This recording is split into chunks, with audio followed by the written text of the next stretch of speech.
and Urban Development, Industries and IT, ENC. Thank to kindly take it over. Thank you, शुक्रिया असद भाई। असद भाई के बोलने के बाद कोई और बोले इसका क्या हाल होता, आपको एक बात बता देता हूं। वो अपने हमारे क्या नाम है उनका, सूर्य कुमार यादव बैटिंग करने के बाद अगर कोई और आए ठीक उसके बाद बहुत तकलीफ पहुंचती। असद भाई इतना अच्छा बैटिंग कर दिए, मैं ज्यादा बोलने के लिए मेरे पास है नहीं, बट एक बात जरूर कहूंगा। असद भाई कल आए थे एक बड़े शख्स यहाँ पे तेलंगाना में, और मैं भी सियासी आदमी हूं, सियासत तो थोड़ा बोलूंगा। आए थे एक बहुत बड़े शख्स, बहुत बड़े हस्ती, बोल दिए कि बीआरएस की स्टीयरिंग असद भाई के हाथ में है। मैं आप सबसे कहना चाहता हूं, उनसे भी कहना चाहता हूं, बीआरएस की स्टीयरिंग जो है केसीआर साहब के हाथों में महफूज है, वहां पे कोई तकलीफ नहीं है। एमआईएम की स्टीयरिंग और पूरी तरह से हैदराबाद पार्लियामेंट की स्टीयरिंग असद भाई के हाथ में महफूज है। पर मसला इस बात का है कि जो बीजेपी का जो स्टीयरिंग है वो अदानी के हाथ में चले गया, प्रधानी के हाथ में है नहीं। अभी अदानी साहब चला रहे हैं बीजेपी को और एनडीए को, प्रधानी साहब बिल्कुल छोड़ दिए उसको। एक्चुअली आज हो ये रहा है हिंदुस्तान में और खास हमारे तेलंगाना में कि जिन्होंने अच्छा काम किया, जिन्होंने डिलीवर किया, जब भी यहां पे प्राइम मिनिस्टर आते हैं, कोई और लोग आते हैं, दुख इस बात की होती है कि यहां की जो तरक्की है, यहां की जो प्रोग्रेस है, आज पर कैपिटा में तेलंगाना टॉप स्टेट है हिंदुस्तान में। 28 स्टेट में से we are the top most state in India on per capita income, 3,17,000 rupees. मैं प्राइम मिनिस्टर से पूछना चाहता हूं, आप एक ऐसी राज्य बता दीजिए बीजेपी का या कांग्रेस का जिन्होंने इतना तरक्की इतना जल्दी हासिल किया। ज्यादा नहीं बोलूंगा, बट ये बात पक्का कहूंगा कि असद भाई ने जो दिल से बात कही कि इससे पहले कभी का एक बार ताने सुनने को मिलते थे कि यहां पे क्यों नहीं काम होता, क्यों नहीं आईटी टावर बनते। मैं आज आपसे वादा करता हूं असद भाई, इसको 36 महीनों में 36 मंथ्स में कंप्लीट करेंगे, आपको हैंडओवर कर देंगे। साथ ही साथ मोहम्मद अली ने कहा कि बलाला साहब के सदारत में एक डेलीगेशन चले जाए। मैं तो कहता हूं हम और असद भाई भी चलेंगे, यूएस चलेंगे, मिडिल ईस्ट चलेंगे, जहां आप चलने को कहोगे वहां चलेंगे।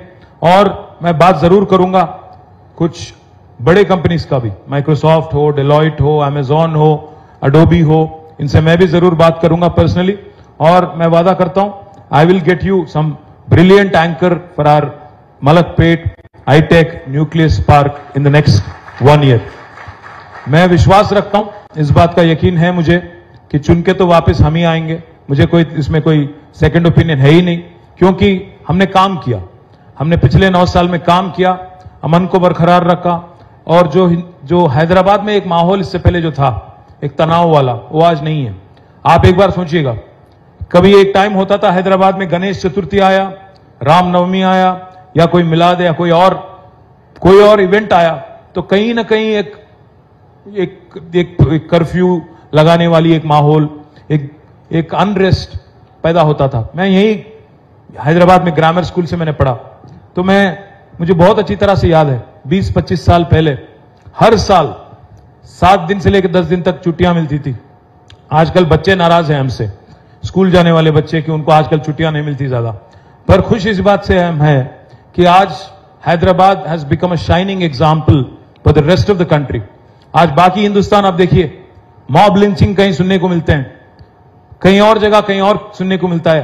तेलंगाना में कहीं भी पिछले 9 साल में एक भी ऐसा इंसिडेंट अगर कहीं हुआ, मैं पूछना चाहता हूं प्राइम मिनिस्टर से, मैं पूछना चाहता हूं राहुल गांधी जी से, आज तेलंगाना में ऐसी कोई माहौल है जहां एक दूसरे को आज मजहब के नाम पे लिंचिंग या मजहब के नाम पे आज डिस्क्रिमिनेशन दिखाया जाता है? ऐसी कोई माहौल है यहां पे?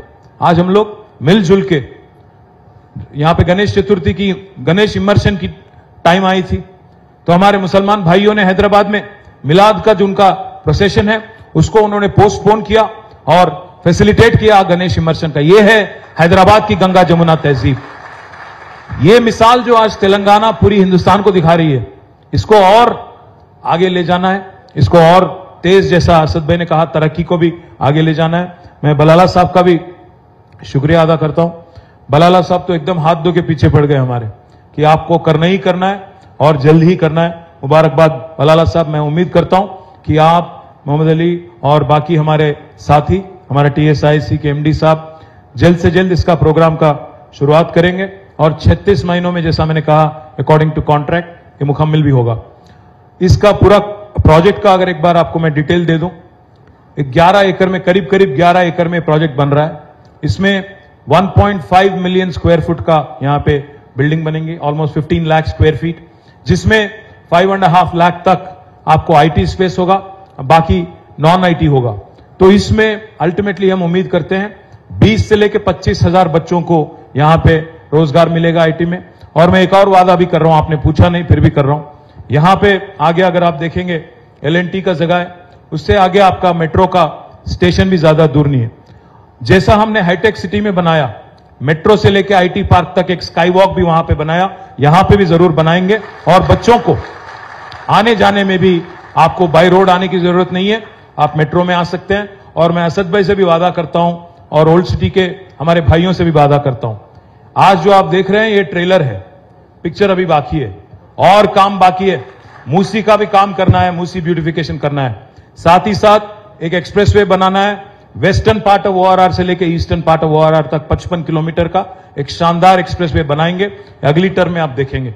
साथ ही साथ 415 किलोमीटर की मेट्रो बनाने की बात हो रही है हमारी ओल्ड सिटी मेट्रो के साथ साथ। बाकी आज हम ले जाना चाहते हैं मेट्रो करीब पेद्दंबरपेट तक, मलकपेट से आगे होते हुए पूरी तरह से दिलसुख नगर से होते हुए हयात नगर से होते हुए सीधा जाएंगे पेद्दंबरपेट, और हर तरफ हैदराबाद में मेट्रो कनेक्टिविटी इंप्रूव करने की कोशिश अगले टर्म में जरूर करेंगे। पिछले 2 टर्म में हमने काम किया था, बिजली की सहूलत बेहतर करने के लिए हमने काम किया। जो 7,000 मेगावाट की बिजली थी कैपेसिटी इंस्टॉल्ड, उसको हमने करीब 24,000 मेगावाट तक पूरी तरह से हमने इन्वेस्ट करके 24,000 मेगावाट का एक्सपेंशन हमने किया। साथ ही साथ पानी का सहूलत, पीने की पानी हो या इरिगेशन खेती के लिए जो चाहिए पानी, उसमें हमने ज्यादा फोकस किया। इसीलिए आज Telangana has become the granary of India. आज राइस प्रोडक्शन में, पैडी प्रोडक्शन में हम लोग पंजाब और हरियाणा को पीछे छोड़ दिए, नंबर 1 स्पॉट पे चले गए। हम गए थे उनके पास, पीयूष गोयल जी के पास, कि भाई आप राइस खरीदो, तो उनको समझ नहीं आया। उनको हमने कहा कि 2014 में यहां से करीब 70 लाख मेट्रिक टन का पैडी निकलता था, आज 3.5 करोड़ टन का मेट्रिक टन का पैडी निकल रहा है। उनको समझ नहीं आया। उन्होंने पूछा हमसे कि भाई क्या चमत्कार कर दिया आपने। मैंने उनसे कहा ऐसा करिए पीयूष जी, आप आइएगा, हेलीकॉप्टर हम लगाएंगे, सरकारी खर्चों से आप आइएगा, हम ले जाएंगे आपको पूरे तेलंगाना में। आज दुनिया का प्राइम मिनिस्टर बोलते हैं वोकल फॉर लोकल, बट जब यहां पे आते हैं तेलंगाना, उनको दिखता नहीं है कि महबूब नगर में जो आज हमने बनाया पालामुरु रंगारेड्डी लिफ्ट इरिगेशन प्रोजेक्ट, जिसमें दुनिया के सबसे मोस्ट पावरफुल पंप हाउस लगे हैं, 145 मेगावाट वाले पंप हाउस लगे हैं, पंप लगे हैं, वो दिखता नहीं उनको। दुनिया का सबसे बड़ा लिफ्ट इरिगेशन प्रोजेक्ट आज हिंदुस्तान में है और तेलंगाना में है, जिसका नाम है कालेश्वरम लिफ्ट इरिगेशन प्रोजेक्ट, जिसमें मोदी साहब ने कुछ नहीं दिया, एक अंडा दिया हमें, जीरो, बिग जीरो। और हमने, हमारी गवर्नमेंट ने केसीआर साहब के लीडरशिप में आज हमने प्रोजेक्ट बना दिया। ये पूरा फोकस हमने जो पिछले 2 टर्म में इरिगेशन पे, एग्रीकल्चर पे, रूरल डेवलपमेंट पे और पावर सेक्टर पे ज्यादा जो पैसा हमने खर्च किया, उसका आज रिजल्ट दिख रहा है। Telangana has become a prosperous state in the country, we are the state with the highest per capita. IT की भी आज बहुत अच्छी ग्रोथ है।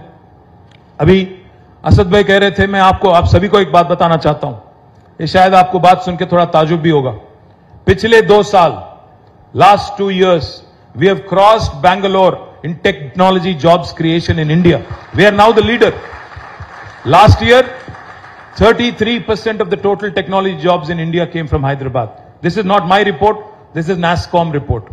और दूसरी बात, इस साल और भी खुशी की बात है, पिछले साल 33% था हैदराबाद का शेयर, इस साल 44% है पूरे हिंदुस्तान में जो टेक्नोलॉजी जॉब्स है, 44% jobs are coming from Hyderabad. पर हमने ये सोचा कि एक आईटी ग्रोथ एक ही जगह नहीं होना चाहिए, ग्रोथ होना चाहिए डिस्पर्शन में, इसीलिए हमने चालू किया उप्पल में, एक कोम्पल्ली में, और यहां पे आज मलकपेट में भी एक आईटी टावर आ रही है, जो 700 करोड़ के साथ बनेगा। ये 700 करोड़, इसमें पैसा लगने वाला है, जैसा मैंने कहा 1.5 मिलियन स्क्वायर फुट, मतलब 15 लाख स्क्वायर फुट का बिल्डिंग बनेगा और शानदार बिल्डिंग बनेगा। मैं उम्मीद करता हूं मोहम्मद कि आप काम टाइमली करेंगे, और मैं पूरी तरह से आपको आज यकीन दिलाता हूं कि मैं खुद चलूंगा, बलाला भी चलेंगे हमारे साथ, असद भाई भी आएंगे, हुकूमत तो बनना ही बनना है, लोगों का आशीर्वाद जरूर मिलेगा, हमें उम्मीद है। और चल के बाकी दुनिया में जितने बड़े बड़े कंपनीज हैं उनको भी अट्रैक्ट करेंगे हैदराबाद, उनको भी कहेंगे कि आज मलकपेट से जो बच्चे निकल के जाते हैं, जैसा असद भाई ने कहा, जो बच्चे यहां बैठ के गाड़ी में हाईटेक सिटी जाके काम कर रहे हैं, उनको वहां जाके काम करने की नौबत ना पड़े, यहीं पे उनका एम्प्लॉयमेंट भी होगा और घर से बहुत पास में उनका आना जाना होगा। उम्मीद करता हूं कि 36 महीनों में ये कंप्लीट करके एक गिफ्ट के नाते, मुझे याद है बचपन में हम लोग जब यहां आते थे मलकपेट की तरफ, सबसे बड़ी इमारत थी वो मलकपेट टीवी टावर। मैं उम्मीद करता हूं मलकपेट टीवी टावर को लोग भूल जाएंगे और ये जो 30 मंजिल वाला आज ये न्यू टावर है, इसको याद रखेंगे और बोलेंगे कि भाई मलकपेट का पहचान है यहां की आईटी टावर। शुक्रिया आप सभी का। जय तेलंगाना, जय Hind. Thank you so much, sir. Ladies and gentlemen, हमारे लीडर्स के लिए, उनके विजन के लिए, for being our big support system, एक बार जोरदार ताली हो जाए। Thank you.